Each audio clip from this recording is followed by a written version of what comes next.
Autre manifestation, celle des lycéens, des rassemblements d'un nouveau genre. On reçoit un SMS ou bien on se connecte sur Facebook. En quelques clics, le mouvement est enclenché, parfois dans l'improvisation la plus totale, comme ce fut le cas ce matin. Malgré le manque d'organisation, les lycéens ont pourtant un message clair.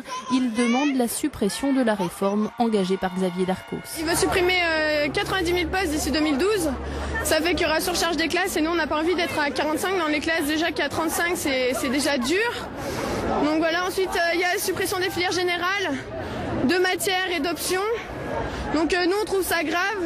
Les manifestants ont ensuite été rejoints par un petit groupe de casseurs. Hier déjà, un proviseur a été agressé. Aujourd'hui, les forces de l'ordre ont interpellé 4 personnes pour casse et jet de projectiles. Des débordements qui entachent un mouvement à l'origine pacifique. Les lycéens ont l'intention de s'organiser pour faire entendre leurs revendications. La manifestation a rapidement tourné aux échauffourées avec les CRS.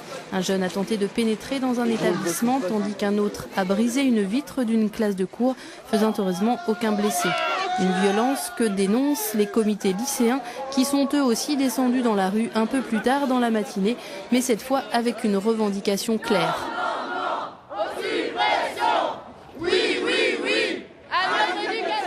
Les lycéens dénoncent une réforme qui instaurerait un tronc commun et supprimerait certaines matières et filières. La jeunesse est dans la rue.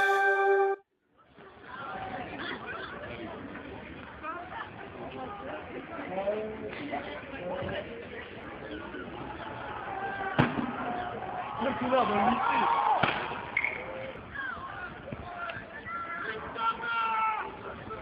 Putain, arrêtez de les traiter.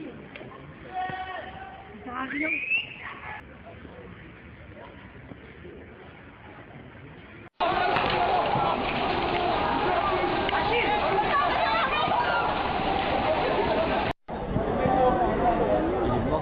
Après déjà plusieurs jours de manifestation, les lycéens sont toujours sur le pied de guerre.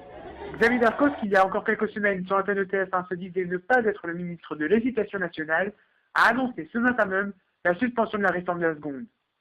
En ce qui nous concerne, ici à Brest, les choses se tassent peu à peu, l'ordre revient, mais de nouvelles manifestations sont déjà prévues demain et puis jeudi prochain, normalement avec la présence de certains enseignants.